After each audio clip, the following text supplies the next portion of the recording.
तो नमस्कार दोस्तों। इस ट्यूटोरियल में हम लोग ये सीखने वाले हैं कि किसी कॉटलिन एंड्रॉयड ऐप में डेट पिकर डायलॉग कैसे क्रिएट करना है। चलिए सबसे पहले प्रोजेक्ट स्ट्रक्चर देखते हैं। यहाँ पे हमारे पास एक मेन एक्टिविटी और यहाँ पे है उसकी UI file activity underscore main dot XML. सबसे पहले यूआई देखेंगे। यूआई में हमारे पास है एक एडिट टेक्स्ट जिसके ऊपर एक हिंट लिखी हुई है सेट डेट। इसका कोड देखते हैं।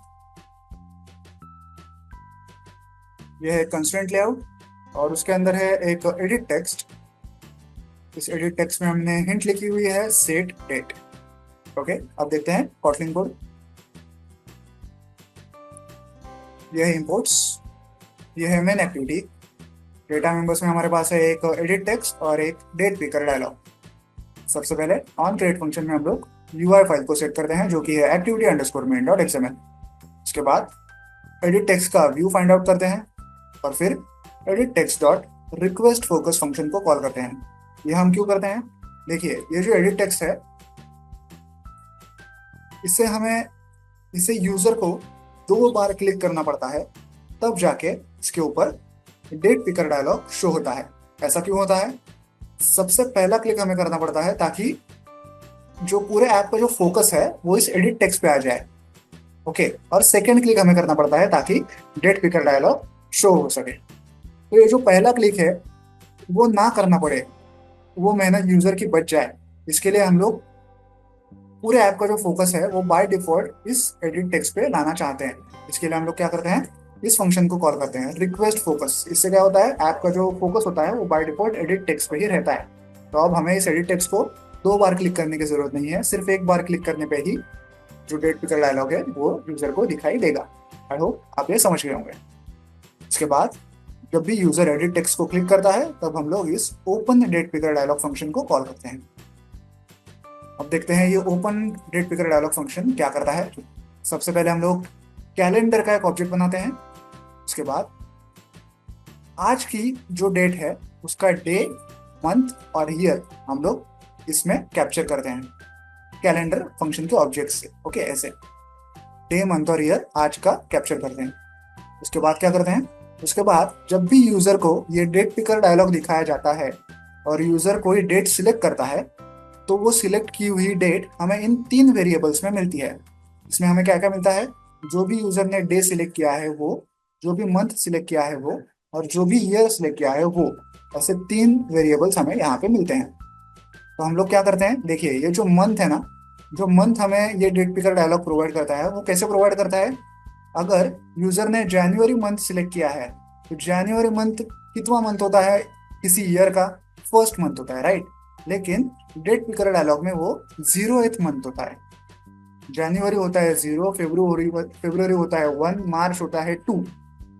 ओके, डेट पिकर डायलॉग में हर मंथ -1 करके हमें प्रोवाइड किया जाता है।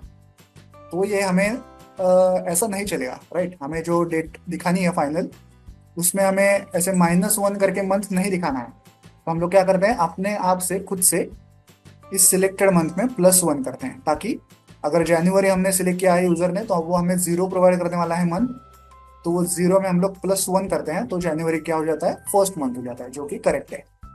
ओके, तो ये मेहनत हमें करनी पड़ती है, मंथ को हमें थोड़ा सा एडजस्ट करना पड़ता है।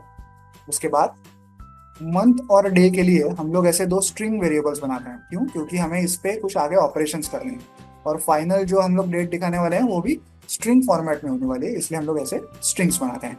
अब देखिए, जो मंथ यूजर ने सिलेक्ट किया है डेट पिकर डायलॉग में, वो अगर 10 से छोटा हुआ तो क्या होता है, उसके आगे 0 अपने आप लिख के नहीं आता है। अगर यूजर ने 1 से 9 तक के मंथ में से किसी भी मंथ को अगर चूज किया है तो उस आंकड़े के पहले 0 लिख के नहीं आता है बाय डिफॉल्ट।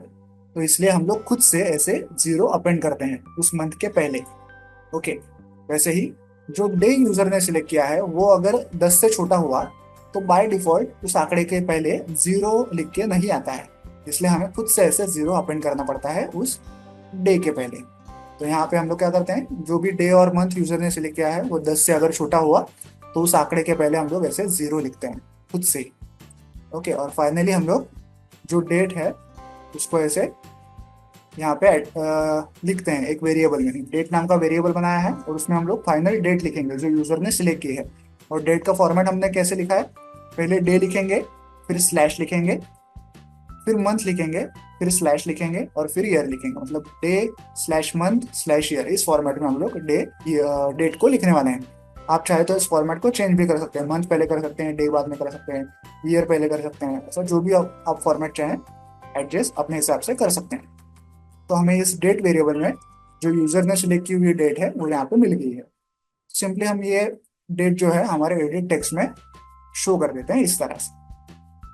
ओके, अब देखिए, ये जो हमने यहाँ पे कैलेंडर का ऑब्जेक्ट बनाया था और आज की डेट फाइंड आउट की थी, आज का डे, आज का मंथ और आज का ईयर, ये हमने कहाँ यूज किया? तो ये हमने यूज किया यहाँ पे।